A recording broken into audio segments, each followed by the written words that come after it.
Indian market इस समय all time high पर है और इस सिचुएशन में अगर आप पिछले 3 साल 4 साल 5 साल 10 साल से इन्वेस्टमेंट कर रहे होंगे तो आपका कॉर्पस इस समय पीक पर होगा और सबसे ज़्यादा रिटर्न आपको दिख रहा होगा। इस सिचुएशन में रिटेल इन्वेस्टर्स के मन में एक सवाल उठना लाजमी है कि क्यों ना हम अपने म्यूचुअल फंड यूनिट्स को इस समय जब मार्केट ऑल टाइम हाई पर है तो सेल आउट कर दें और जब मार्केट थोड़ा सा करेक्ट होगा या फिर जब मार्केट में गिरावट आएगी तो फिर से हम अपने पूरे पैसे को इन्वेस्ट कर देंगे। इससे हमें ज़्यादा यूनिट्स अलॉट हो जाएंगे और लॉन्ग टर्म में हम एक अच्छा कॉर्पस जनरेट कर पाएंगे। अगर आपके भी मन में इस प्रकार के प्रश्न उठते हैं तो ये वीडियो देखना आपके लिए बेहद ज़रूरी है। इस वीडियो में हम लोग प्रैक्टिकल एनालिसिस करने जा रहे हैं कि ऑल टाइम हाई पर अगर आप सेल करके और कुछ समय बाद जब मार्केट करेक्ट होता है उस समय पूरे पैसे को फिर से री इन्वेस्ट करते हैं तो एक्चुअल में आप अपने कॉर्पस को बड़ा कर रहे हैं या फिर आप अपना खुद का लॉस करने जा रहे हैं। इसके रिगार्डिंग इस वीडियो में डिटेल में एनालिसिस होगी, अंत तक जरूर जुड़े रहिएगा।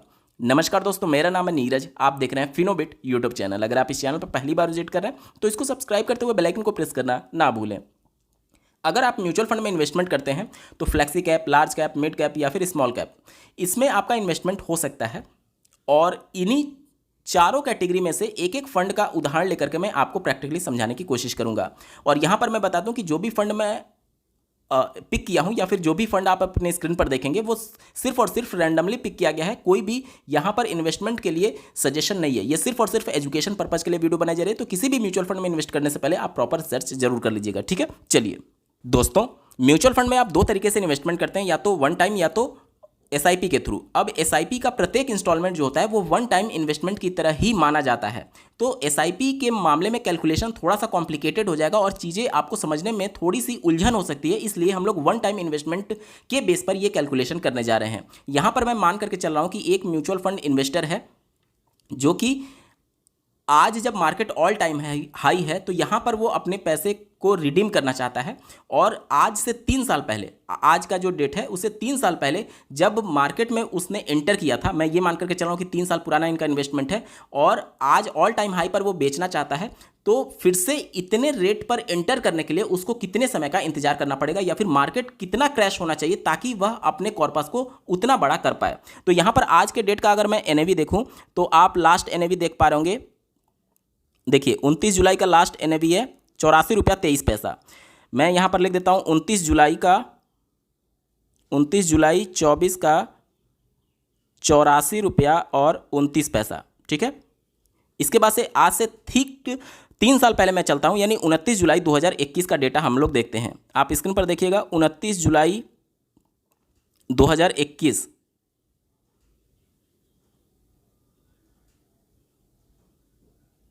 देखिए हम लोग आ चुके हैं, यहाँ पर लास्ट डेटा आप देख पा रहे होंगे 30 जुलाई 2021 का, तो 48 रुपया 44 पैसा था। कितना?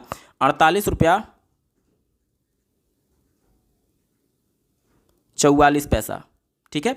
अब यहाँ पर ऑल टाइम हाई पर अगर आप अपने यूनिट्स को सेल आउट करते हैं तो जब आपने मार्केट में इंटर किया था इतना रेट, तो इतने रेट से अगर सस्ते रेट पर अगर आप इंटर करेंगे तभी आपको प्रॉफिट होगा। ये वन टाइम इन्वेस्टमेंट में मान करके चल रहा हूँ। तो हमें ये देखना है कि इतने रेट से इतने रेट तक आने में कितने % मार्केट का गिरावट होना चाहिए। आप अपने स्क्रीन पर देख पा रहे होंगे आज के एनएवी से 3 साल पहले का एनएवी मैंने घटा दिया, तो यहाँ पर हमें पता चल गया कि कितना टोटल यहाँ पर बढ़ोतरी देखने को मिला। यहाँ पर आप देख सकते हैं 35 रुपया 85 पैसा। अब अगर मार्केट आज के डेट में जो 84 रुपया 29 पैसा था उसको गिर करके फिर से अगर उस रेट पर आना होगा जिस पर आपने वन टाइम इन्वेस्टमेंट 3 साल पहले किया था, तो इसके लिए कितना % मार्केट को गिराना होगा? 35 रुपया 85 पैसा। और डिवाइड मैं कर देता हूं उस समय के प्राइस, आज के प्राइस यानी 84 रुपया 29 पैसे से, और इसको परसेंटेज में कन्वर्ट कर देता हूं। आप स्क्रीन पर देखिए जो परसेंटेज वैल्यू आती है वो 42% आती है। यानी आज जो मार्केट है फ्लैक्सी कैप कैटेगरी का, पराग पारिक की मैं बात कर रहा हूँ, तो कम से कम 42% जब मार्केट गिरेगा तब जाकर के आपको फ़ायदा होगा। अगर आपने 3 साल पहले इन्वेस्टमेंट किया था तो कम से कम 42% मार्केट गिरेगा तब जाकर के, अगर आप दोबारा री इन्वेस्ट करते हैं तब जाकर के आपको कहीं फ़ायदा होगा। दोस्तों लार्ज कैप के लिए मैंने यहाँ पर ICICI prudential blue chip fund को यहाँ पर सेलेक्ट किया है। मैं फिर से आपको याद दिला दूँ कि ये सिर्फ और सिर्फ एजुकेशन पर्पज़ के लिए वीडियो है, कतई भी रिकमेंडेशन नहीं है। तो अगर मैं इसका एनएवी देखूँ आज के डेट में, तो इसका एनएवी अगर आप देख पा रहे हैं 29 जुलाई 2024 को इसका एनएवी 117 रुपया 72 पैसे है। कितना? 117 रुपया 72 पैसे, ये 29 जुलाई 2024 का है। और आज से ठीक 3 साल पहले चलते हैं, यानी कि 30 जुलाई 2021 को। तो आप अपने स्क्रीन पर देखिए 30 जुलाई 2021 का जो एनएवी था वो 63 रुपया 31 पैसे था। कितना? 30 जुलाई 2021 को जो एनएवी था 63 रुपया 21 पैसे। अब हम लोग देखते हैं कि यहाँ तक मार्केट आने में कितना परसेंट का गिरावट चाहिए, क्योंकि अगर कोई एक रिटेल इन्वेस्टर 3 साल पहले अगर इन्वेस्ट किया होगा तो जाहिर सी बात है अगर वो अपने यूनिट्स को ऑल टाइम हाई आज के डेट में सेल आउट करके और फिर से ज़्यादा यूनिट्स चाहता है, तो ज़्यादा यूनिट कब मिलेगा? जब इससे कम मार्केट जाएगा। और इससे कम मार्केट जाने के लिए हमें इतने रेट से इतने रेट तक कितना परसेंट मार्केट गिरना चाहिए लार्ज कैप में, ये हमें आइडिया लेना होगा। ठीक है, आप अपने स्क्रीन पर देख पा रहे होंगे आज के एनएवी से 3 साल पहले के एनएवी को मैंने डिफरेंस कर दिया, तो यहाँ पर जो वैल्यू आ जाती है 54 रुपया 51 पैसे। अब हम चाहते हैं कि आज सेल आउट करके और सस्ते रेट पर खरीदें, यानी आज का जो एनएवी है उससे हमें कम से कम इतना गिराना होगा। तो इसको अगर हम लोग परसेंटेज में देखें तो यहाँ पर देखिए 170 रुपया 72 पैसा बेस वैल्यू है, तो यहाँ पर 170 रुपया 72 पैसा और मैं परसेंटेज में कन्वर्ट कर देता हूँ। अब आप देखिए वैल्यू आती है 46%। इसी प्रकार से मिड कैप कैटेगरी का डेटा हम लोग देखते हैं और इसके लिए मैंने फंड चुना है मोतीलाल ओसवाल मिड कैप। मैं फिर से याद दिला दूं, ये कोई भी सेल और बाई रिकमेंडेशन नहीं है, सिर्फ और सिर्फ एजुकेशन पर्पज के लिए वीडियो बनाई जा रही है। आज के डेट में अगर ऑल टाइम हाई पर मैं इसका एनएवी देखूं तो आप अपने स्क्रीन पर देख पा रहे होंगे 29 जुलाई 2024 का डेटा है और ये डेटा कहता है कि इस दिन जो इनका एनएवी का रेट था 112 रुपया 75 पैसे था। तो 29 जुलाई 24 को 112 रुपया 72 पैसे और आज से ठीक 3 साल पहले हम लोग चलते हैं। 3 साल पहले मैं आपको दिखाने की कोशिश करूंगा। 30 जुलाई 2024 को जो इसका एनएवी था वो था 41 रुपया 22 पैसे। कितना? 41 रुपया 22 पैसे था। ये था 30 जुलाई 2024 को, यानी आज से ठीक 3 साल पहले। तो अब हम इन दोनों में डिफरेंस देखते हैं और मार्केट को इतने तक लाने के लिए मिड कैप कैटेगरी में कितना परसेंट का गिरावट चाहिए ये देखते हैं। ठीक है, आप अपने स्क्रीन पर देख पा रहे होंगे आज के एनएवी से मैंने 3 साल पहले का एनएवी यहाँ पर माइनस कर दिया, तो जो वैल्यू आती है वो 71.5 आती है। और आज का जो मार्केट है ये वाला, इससे कम से कम इतना हमें गिराना होगा, तभी तो 3 साल पहले अगर कोई वन टाइम इन्वेस्टमेंट किया होगा तो उससे कम सस्ते एनएवी पर उसे मिलेगा और तब जा करके वो एक तरीके से ज़्यादा यूनिट्स कमा पाएगा। ठीक है, तो इसको कैलकुलेट करने के लिए कितना परसेंट मार्केट गिराना होगा, तो यहाँ इस बेस वैल्यू से हम लोग परसेंटेज निकालेंगे 112 रुपया 72 पैसे। तो डिवाइडेड कर देता हूँ 112 रुपया 72 पैसा और परसेंटेज। तो यहाँ पर आप देख पा रहे होंगे इसकी जो वैल्यू आ रही है परसेंटेज में वो 63% के करीब आ रही है। इसके अलावा स्मॉल कैप कैटेगरी के लिए हम लोग Nippon India small cap fund को लेते हैं और यहाँ पर कंपेयर करके देखने की कोशिश करते हैं। आज के अगर एनएवी की मैं बात करूँ तो यहाँ पर आप देख पा रहे होंगे 29 जुलाई 2024 का आप एनएवी देख सकते हैं। इनका जो एनएवी था, देखिए 29 जुलाई का जो एनएवी है 199 रुपया 18 पैसे है। कितना? 29 जुलाई का एनएवी है 199 रुपये 18 पैसे। ठीक है, ये 29 जुलाई 2024 का है। अब आज से 3 साल पहले चलते हैं, यानी कि 30 जुलाई 2021 को। आप अपने स्क्रीन पर देखिए 30 जुलाई 2021 का जो एनएवी है वो है 83 रुपया 72 पैसा। कितना? 83 रुपया 72 पैसा।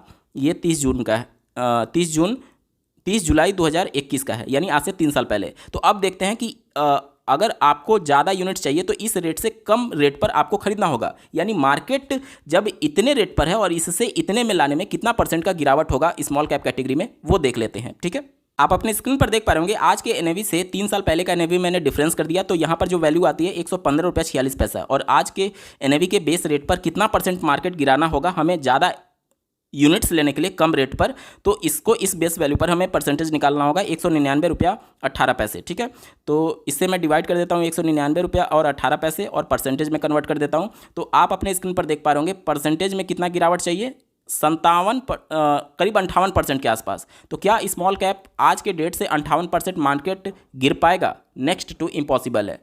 तो जिनके भी मन में ये ख्याल आता है कि आप वन टाइम इन्वेस्टमेंट किए हैं या फिर लमसम इन्वेस्टमेंट किए हैं और आपका कॉर्पस ऑल टाइम हाई पर है, सबसे ज़्यादा रिटर्न आपको दिख रहा है, तो आपको मार्केट से निकल जाना चाहिए और जब मार्केट क्रैश करे या फिर गिरावट हो तो आपको फिर से री एंटर करना चाहिए। ये सबसे बड़ी गलती होगी आपकी अगर आप म्यूचुअल फंड में इस प्रकार की सोच अपने मन में लाते भी हैं तो, क्योंकि जितने भी बड़े इवेंट्स हैं, देखिए कोरोना काल जैसा इवेंट तो होगा नहीं, कोरोना काल में भी अगर आप देखेंगे तो मार्केट 60% तक नहीं गिरा था। आप अपने स्क्रीन पर बीएससी सेंसेक्स का चार्ट देख पा रहे होंगे। मार्केट आप अपने स्क्रीन पर देखिए 7 फरवरी 2020 से लेकर के 3 अप्रैल 2020 तक जब मार्केट में लगातार गिरावट हो रही थी कोरोना काल की वजह से, तो यहाँ पर आप मार्केट देख सकते हैं 32.94%, यानी मात्र मार्केट 33% गिरा था। जबकि कोरोना काल में बहुत ज़्यादा अनसर्टेनिटी थी, लोगों के मन में बहुत ज़्यादा पैनिक सिचुएशन थी, बहुत ज़्यादा वॉलेटिलिटी थी मार्केट में, बावजूद इसके मार्केट सिर्फ 33% गिरा था।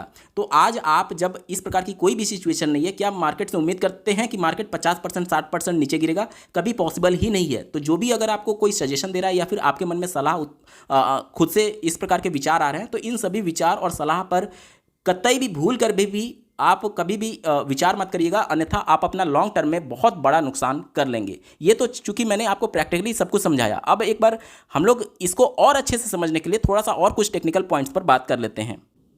दोस्तों, और अच्छे तरीके से समझने के लिए यहाँ पर मैं कुछ और डेटा आपके सामने रखना चाहता हूँ। यहाँ पर मैं बिल्कुल क्लियर कर दूँ कि देखिए, आपका म्यूचुअल फंड में इन्वेस्टमेंट लमसम भी हो सकता है या फिर एक तरीके से एसआईपी के थ्रू भी आप इन्वेस्टमेंट कर रहे हो सकते हैं। एसआईपी का डेटा अगर मैं आपको कैलकुलेट करके दिखाने लगूँ तो बहुत ज़्यादा कॉम्प्लिकेटेड हो जाएगा, इसलिए चीज़ों को आसान रखने के लिए मैं लमसम इन्वेस्टमेंट के थ्रू आपको यहाँ पर समझाने की कोशिश कर रहा हूँ। और वैसे भी एसआईपी का जो प्रत्येक इंस्टॉलमेंट होता है वो वन टाइम इन्वेस्टमेंट की तरह ही ट्रीट किया जाता है, तो वहाँ से इसको आप कोरिलेट करके समझ पाएंगे। ठीक है, चलिए, जैसे मान लीजिए कि आपका कॉर्पस आज के डेट में 5 लाख का है। ठीक है, आपका जो करंट वैल्यू है वो 5 लाख रुपया दिख रहा है आपके म्यूचुअल फंड में, और अगर आप चाहते हैं कि इसको आप ऑल टाइम हाई पर है और इसको आप सेल आउट करना चाहते हैं। अब सेल आउट जब करेंगे तो मार्केट आप डिप होगा या फिर जब मार्केट करेक्शन होगा तभी आप इन्वेस्ट करना चाहेंगे।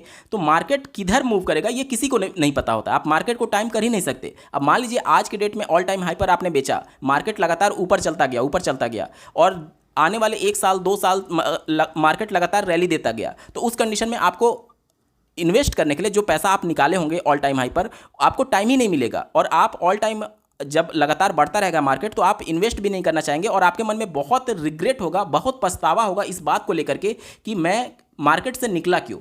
अब यहाँ पर मान लीजिए कि आपने ये गलती कर दी, मार्केट से निकल गए आज के डेट में ऑल टाइम हाई पर, और 2 साल तक मार्केट रिकवर ही नहीं हुआ या फिर मार्केट में करेक्शन ही नहीं हुआ। उस दौरान आप 2 साल तक वेट कर लिए और 2 साल बाद जाकर के मार्केट थोड़ा सा करेक्शन हुआ या फिर मार्केट गिरा, लेकिन फिर भी आपको उस डेट के एनएवी जब आपने स्टार्टिंग में पैसे लगाए थे उस डेट से कहीं ज़्यादा ही रेट पर आपको मिल रहा होगा। यानी एक तो वैसे ही आपका लॉस हो रहा है, दूसरा आपका जो 2 साल का समय है, आज जब मार्केट से आप निकल गए और 2 साल आपने इंतजार किया, इस 2 साल की वजह से कंपाउंडिंग बहुत निगेटिव तौर पर आपके कॉर्पस को इंपैक्ट करती है। इसको प्रैक्टिकल समझने के लिए मैं यहाँ पर आपको एक लमसम कैलकुलेटर के माध्यम से समझाने की कोशिश करता हूँ।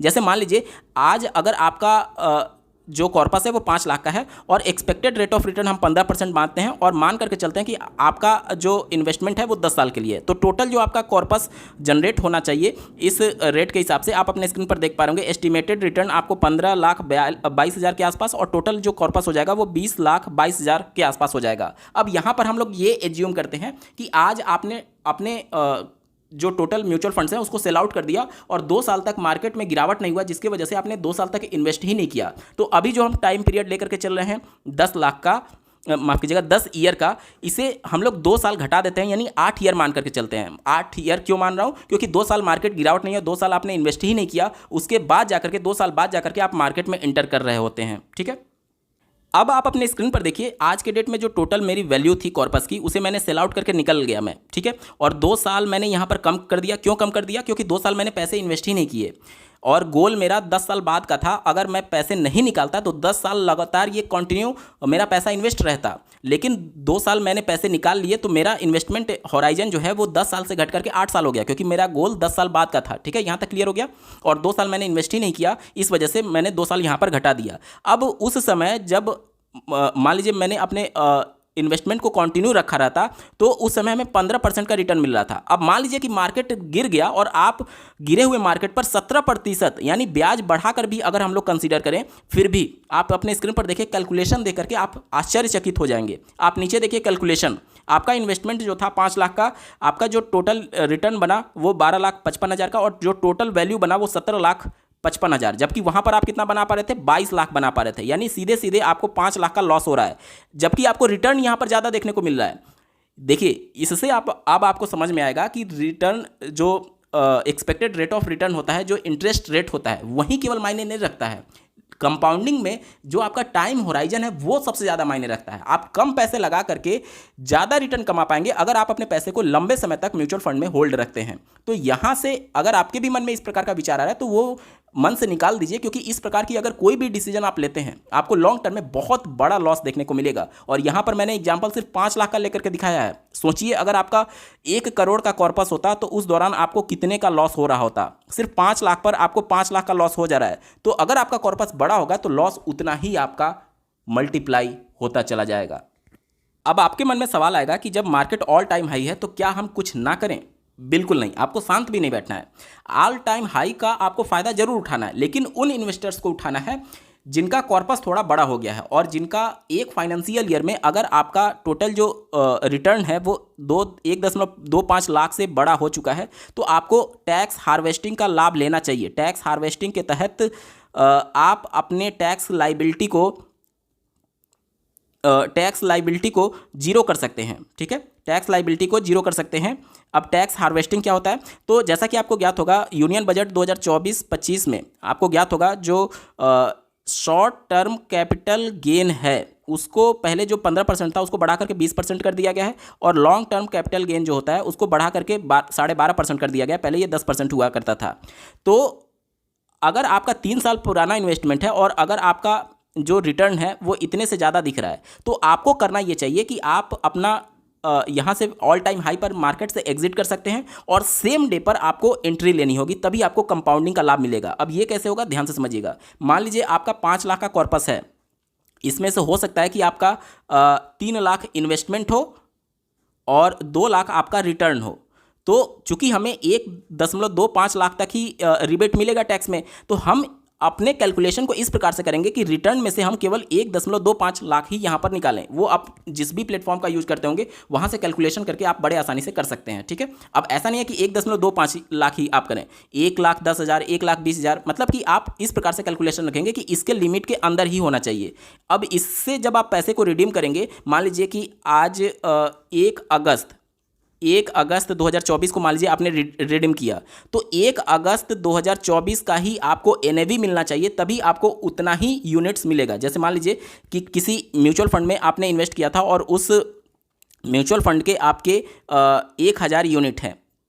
ठीक है, मान लीजिए 1000 यूनिट हैं और उसका एनएवी चल रहा है मान लीजिए 100 रुपया।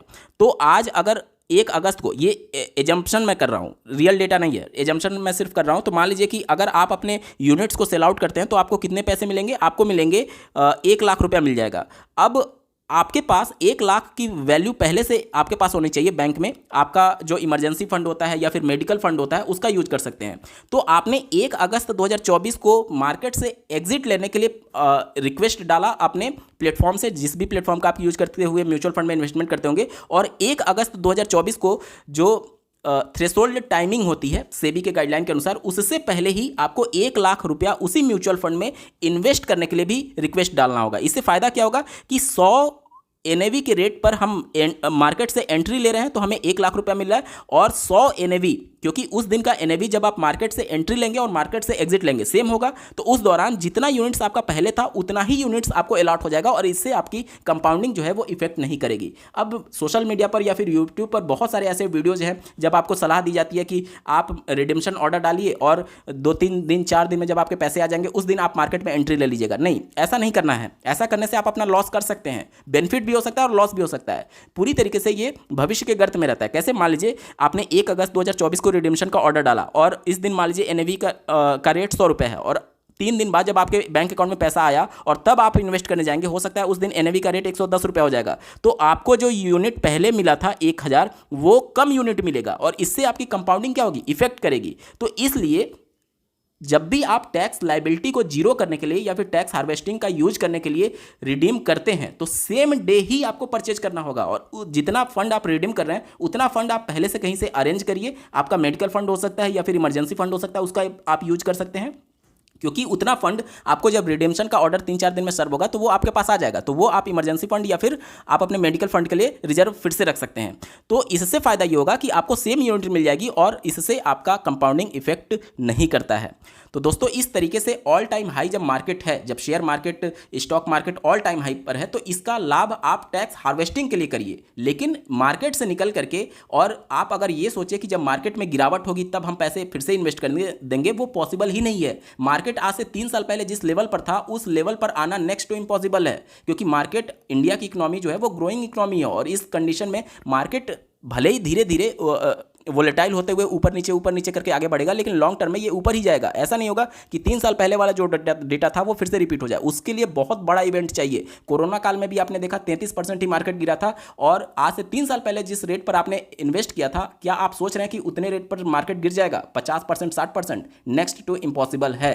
तो इन सभी चीज़ों को मन से निकाल दीजिए, आप लॉन्ग टर्म में इन्वेस्टमेंट करते रहिए, एक अच्छा खासा कॉर्पस आप जनरेट कर पाएंगे। हाँ, आप ऑल टाइम हाई मार्केट पर टैक्स हार्वेस्टिंग का यूज कर सकते हैं, और जब मार्केट में गिरावट हो तो आप अपने इन्वेस्टमेंट को और बढ़ाइए। आप वन टाइम इन्वेस्टमेंट उसमें कर सकते हैं, जिससे आपको कम एनएवी पर ज़्यादा यूनिट्स मिल जाएंगे, तो इससे आपका जो एनएवी का रेट है वो और ज़्यादा एवरेज हो जाएगा। इससे लॉन्ग टर्म में आप अच्छा कॉर्पस जनरेट कर पाएंगे। तो ये स्ट्रेटेजी होनी चाहिए आपके लॉन्ग टर्म को इन्वेस्टमेंट को और ज़्यादा बूस्ट करने के लिए। दोस्तों आपको ये वीडियो कैसा लगा कमेंट के माध्यम से जरूर बताइएगा, और ऐसे ही महत्वपूर्ण अपडेट के लिए चैनल को सब्सक्राइब करना ना भूलें। इस वीडियो को देखने के लिए आपका बहुत बहुत धन्यवाद। भगवान करे आपका दिन शुभ हो।